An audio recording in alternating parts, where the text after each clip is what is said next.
প্রত্যেকটা মেয়ের জীবনে একটা করে তাদের লাইফে একটা প্রিয় মানুষ থাকে, কিন্তু প্রিয় মানুষগুলো শুধু আমাদের জন্যই করে যায়।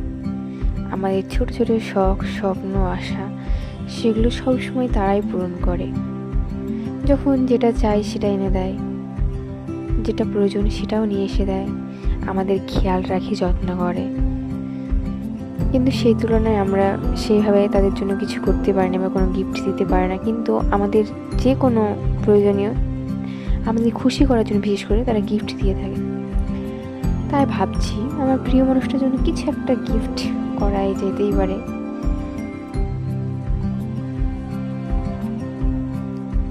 প্রত্যেকটা মানুষের পছন্দের জিনিস হচ্ছে ফুল, তাই ভাবছি তার জন্য একটা ফুলই তৈরি করি। একটা কাগজ দিয়ে খুব সহজেই বানিয়ে ফেলা যায়, এতে বেশি কিছু প্রয়োজনীয় হয় না, খুব ইজি এটা করা যায়। তাই ভাবছি তার জন্য কিছু গোলাপি বানাবো। জানি না তার কতটা সেটা পছন্দ হবে, বাট তবুও তার জন্য কিছু একটা, তার জন্য আমি কিছু আর্ট পেপার নিয়ে বসে পড়েছি আমার প্রিয় মানুষটার কথা মনে ভেবে ভেবে।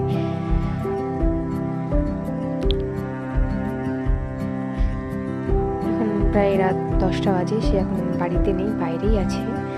তাই তাকে সারপ্রাইজ দেওয়ার জন্য আমি কিছু আর্ট পেপার নিয়ে বসে পড়েছি। আমার হাতের কাজ করতে খুব ভালো লাগে, তাই আমার ঘরে এসব জিনিস থাকেই, আমি প্রায় হাতের কাজ করি। আমার প্রিয় মানুষের জন্য কখনোই করিনি, আজ প্রথম তার জন্য একটা কিছু ফুলের তোড়া তৈরি করছি।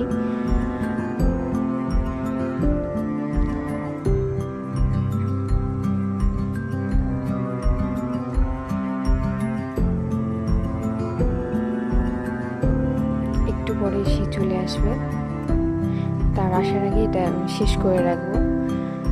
এটা তাকে সারপ্রাইজ দিতে চাই আমি, কেননা সে আমার জন্য অনেক কিছু করেছে, আমাকে অনেক সারপ্রাইজ দিয়েছে, আমি তখন তাকে সেভাবে দিতে পারিনি। তাই ভাবছি নিজেই বানিয়ে দিই কিছু একটা।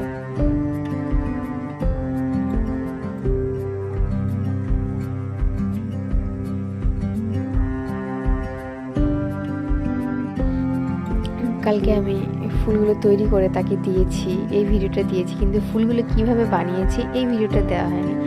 আজকে সেই ভিডিওটাই করছি, সেই ভিডিওটা দিয়ে দিচ্ছি, যাতে সবাই এভাবে ফুলগুলো বানিয়ে তার প্রিয় মানুষকে গিফট করতে পারে। কেননা প্রিয় মানুষকে গিফট করার আনন্দটাই প্রত্যেকটা মেয়ে সেটা ভালোভাবে বুঝে, খুব ওটা অনেকটা আনন্দের হয়।